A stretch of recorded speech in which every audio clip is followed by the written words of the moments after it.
Parang kakaunti na tayo. Ano, ganito rin ba kadami kahapon, unang gabi, o mas kumaunti? No?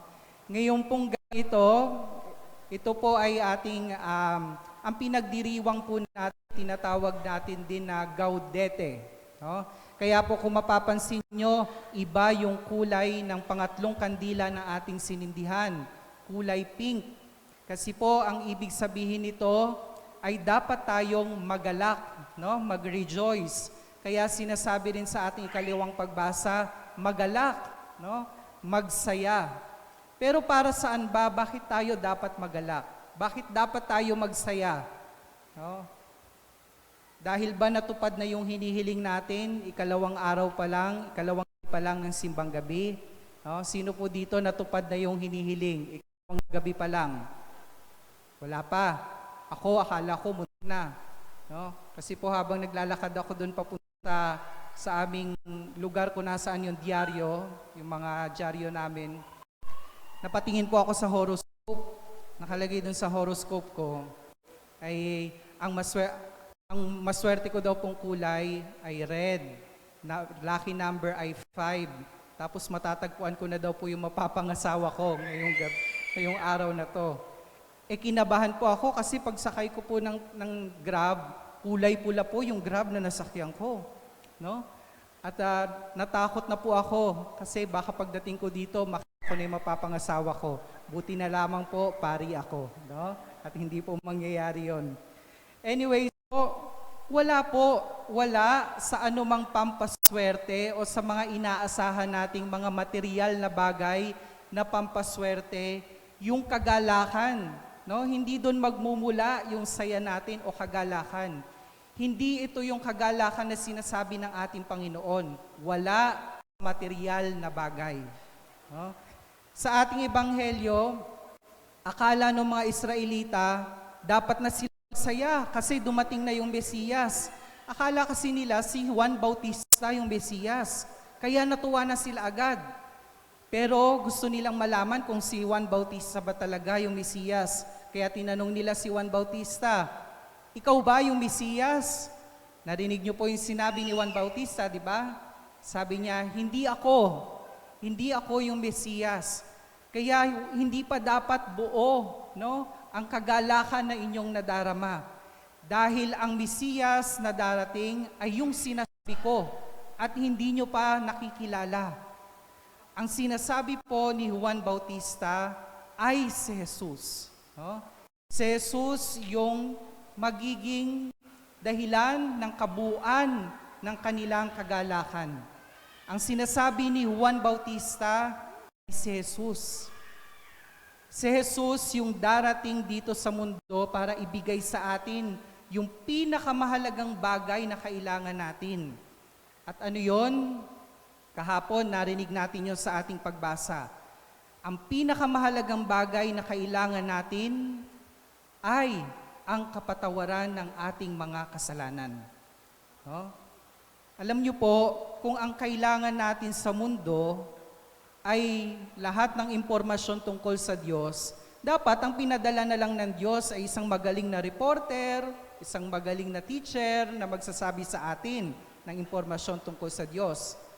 Kung ang malalim na pangangailangan natin bilang tao ay pera lang, sana naghulog na lang ang Diyos ng pera sa langit, gaya nung paghuhulog niya ng mga mana o yung mga tinapay para sa mga Israelita. No? Pero kung ang kailangan natin dito sa mundo ay kagalingan lang ng ating mga sakit, sana nagpadala na lang ang Diyos ng pinakamagaling na doktor na magagamot niya yung lahat ng klaseng sakit. Pero hindi po yun ang pinakamalalim na pangangailangan natin. Alam ng Diyos kung ano ang pinakamalalim na pangangailangan natin. Tayo tao ay nahiwalay sa Diyos dahil sa kasalanan. No? Nahiwalay tayo sa grasya ng Panginoon dahil sa kasalanan. Kaya ang pinakamalalim na pangangailangan natin ay isang tagapagligtas. No? Isang tagapagligtas na magpapatawad sa ating mga kasalanan. At yon ay walang iba, kundi ang Diyos mismo, si Jesus.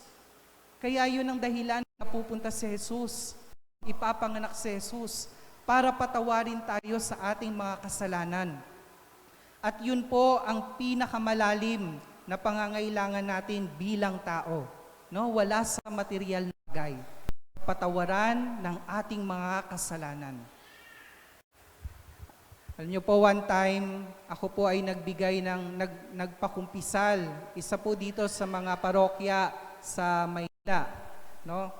Ako po ay 3 taon ng pari. Mukha lang po akong ka-ordain. No? Pero hindi po, matagal na po.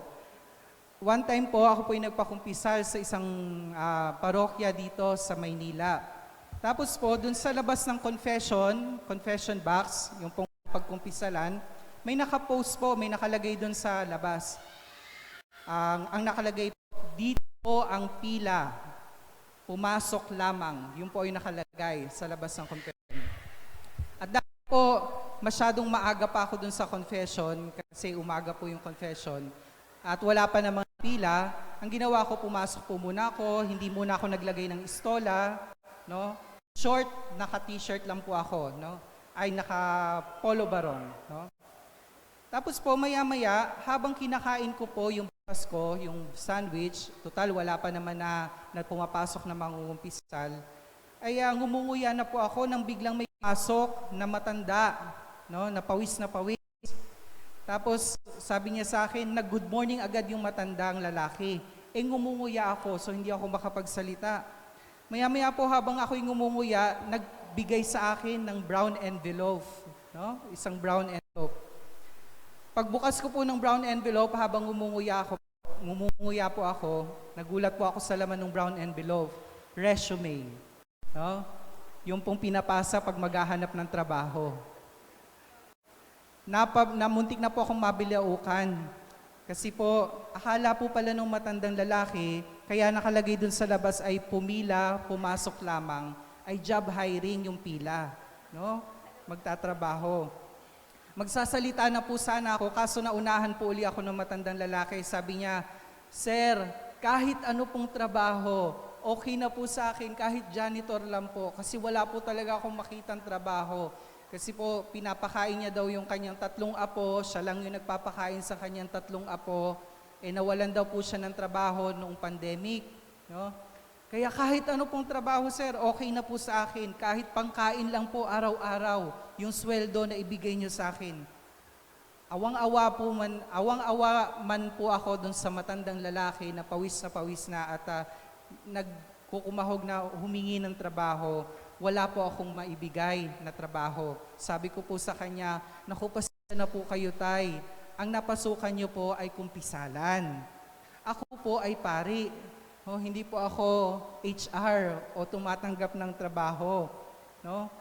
Laking gulat po ng matandang lalaki. At humingi naman po ng pasensya. Pero bago po siya umalis, tinanong ko po siya, baka gusto niya na rin mangumpisal. Total, nandun na rin naman siya. At baka yung Diyos yung nagdala sa kanya doon sa kumpisalan. No? Matapos po yung kumpisal, bago po umalis yung matandang lalaki, ito po yung sinabi niya sa akin na lagi ko pong natatandaan at laging umuulit-ulit sa aking isipan. Sabi niya po sa akin, Father, sigurado po ako na hindi nagkamali yung Diyos na dinala ako dito sa kumpisalan. No? Dumating po ako dito na pagod at malungkot po kasi wala akong makitang trabaho. Pero lalabas po ako dito sa kumpisalan na masaya, maluwag yung aking kalooban, no? Puno ng kasiyahan yung aking puso. Kasi iba po pala yung dala na kagalakan kapag yung Diyos, yung mismong gumawa ng paraan na mapatawad ka sa iyong mga kasalanan, kahit wala siyang natanggap na trabaho. No? Bakit ko po ikinuwento sa inyo ito? Kasi may 2 bagay po na maaaring magbigay sa atin ng kasiyahan o kagalakan. Una, napaka-obvious. Pwedeng pera, pwedeng bagong sapatos, bagong regalo, bagong trabaho, bagong jowa, no? Marami, mga material na bagay.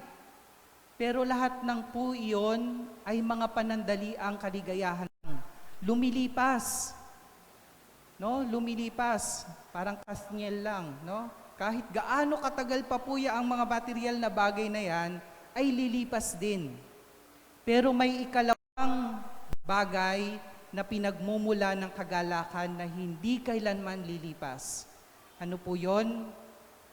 Yun po ay yung kapatawaran ng kasalanan na ibinibigay sa atin ng Diyos. Dahil ang tinatagal po nun ay o yung dinadala natin sa ating puso. Kasama po ng pagpapatawad na binibigay ng Diyos ay yung pagpapatawad din na binibigay natin sa mga taong hindi natin kayang patawarin. Tandaan niyo po na kapag nawala ang galit, ang puot, yung paghihiganti sa ating puso, sobra-sobra na po yun na regalo ng Panginoon sa atin. Dahil hindi lamang po panandalian yung ligaya na yon, kundi panghabang buhay. No? Panghabang buhay. Kaya naman po mga kapatid, napakasimple lamang ng mensahe na nais kong iparating sa inyo at nais iparating ng Ebanghelyo sa atin. Kung gusto po natin makatanggap ng totoong kagalakan, totoong kasayahan sa Pasko na to, tingnan natin kung ano ba yung dahilan bakit dumating si Jesus. Unang-una, para patawarin tayo sa ating mga kasalanan. At pangalawa, para magpatawad tayo. Tuto tayong magpatawad.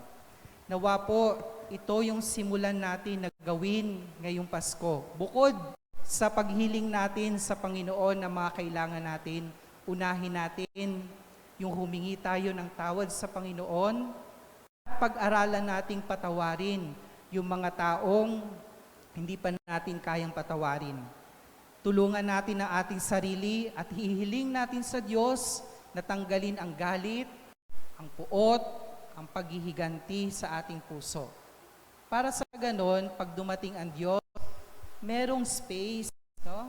Merong puwang sa ating puso na ibibigay ng Diyos at kaya nating tanggapin ang anumang ibibigay ng Diyos, maliit man o malaki. Wala sa material na bagay, wala sa pera, no? Yung totoong kagalakan na dala ng Pasko.